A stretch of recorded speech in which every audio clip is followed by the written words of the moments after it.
All right. So I went by the Ford dealership, went by AutoZone, O'Reilly's. They say there is no gasket between the transfer case and transmission. They said I could use RTV. It's just to keep out water. So what I did was I picked up this stuff. It's a little thicker than paper. I cut the circle out, and as you see the outline of this, I just put it over right there and just drew on the back side. Now I'll cut it out, put it back on there, and mark the holes and the pinpoint, or the keeper pin, whatever, alignment pin, whatever you want to call that. That way, and then I'll put some RTV just to hold it, and then I'll go ahead and install it.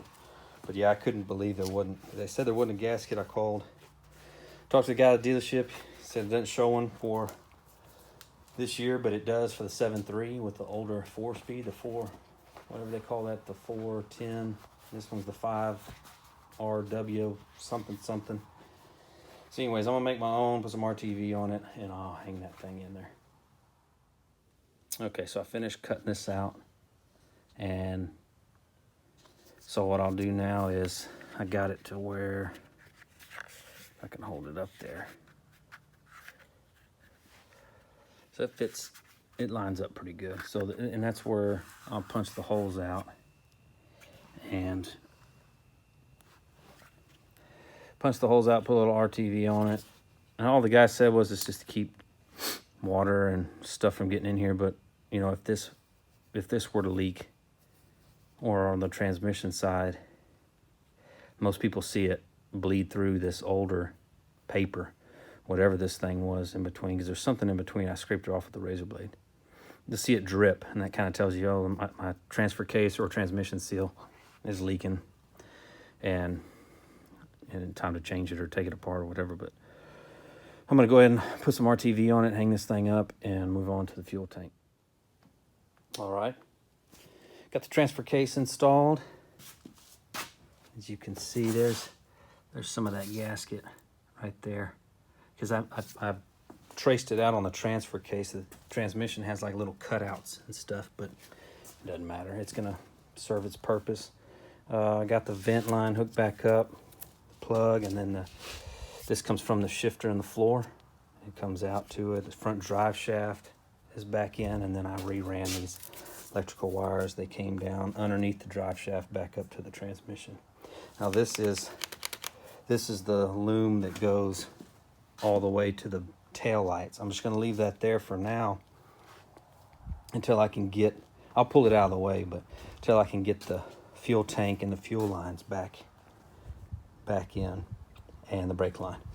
And I called the dealership because I was looking for single cab, long bed fuel lines, and see if I still got my measurements written up here. Yeah, so we went from this wheelbase, we wanted to get to 133, and a stock F250, let's just say it's a 2005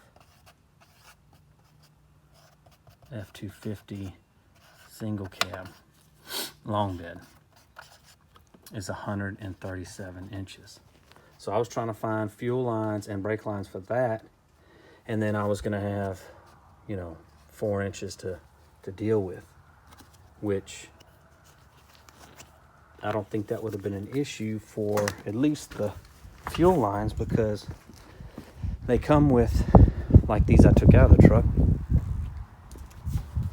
they come with this. So I could have, I could have bent it back and done some stuff. It's rubber, and it goes metal to rubber again.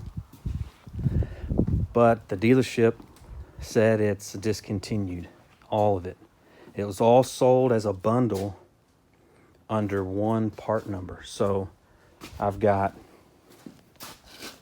the supply, return, and brake. It was all a bundle that went along the frame rail to the back of the truck. So the dealership here in town said it was sold as a bundle. He gave me the part number.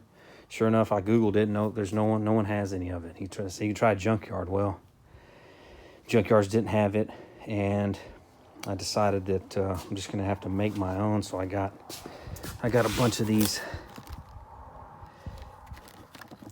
fittings, these AN fittings, and some AN line, and I've got, you know, this one is 3/8, and this is a 5/16 for return.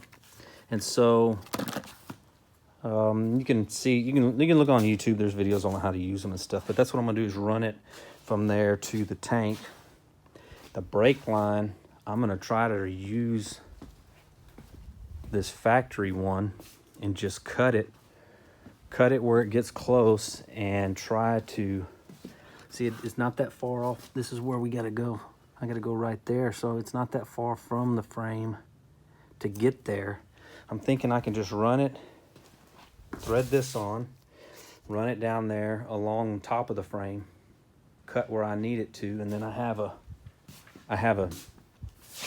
one of those kits to ferrule the end of it. Reuse the fitting that's on that one, and hopefully that'll work. If not, I might have to just buy a roll and redo it all. I don't think I should have to. I think it should be all right. But so far, transfer case is in. I'm gonna put the fuel tank in next, and then I'll just have to I'll have to run those fuel lines and brake lines and hope that it all works out. And I might do that before I put the tank in, because it looks like it's gonna be a tight fit, but we'll see. All right, I forgot that I drained the transfer case when I took it out. Made it a little bit lighter. It was only 2 quarts, but I filled that up, and I started working on the brake line. And what I did was I took the old one, right? This is the old one down here, and I put it kind of where I think it'll line up, which I gave myself in about 1 inch. Then I ran it in the channel, and this is where we transition to, you know, the shorter frame. So it's going to be all kind of messed up, but I got it to sit inside that one. See, that one, it starts to come up because that's where the old frame, where it followed the old one. So I have to bend it down, and then I get it to the axle where it needs to connect, and you can see where I cut it. So I gave myself a little more room to where I can just cut it probably here, and then 45 it right into the fitting. So yeah, this is the end piece. You could see where it would curve and go into it if it was, you know, the old one. So I don't need to throw that away. I need that fitting. So I need to get that fitting and probably make one last cut right here. And then, yeah, do a little 45, put the fitting on it, ferrule, put it together. We should be good. Then I'll have to also adjust for this.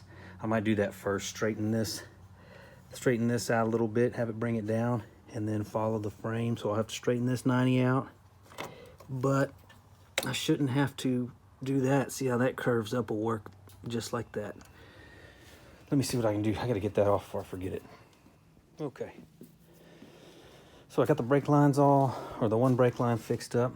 You can see that's where it joined up, and then it runs. And it goes on the outside, like these wires will run up.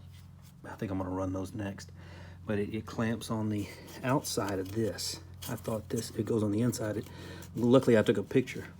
So it just runs all the way back, all the way down, and then that's where, let's see if I get better.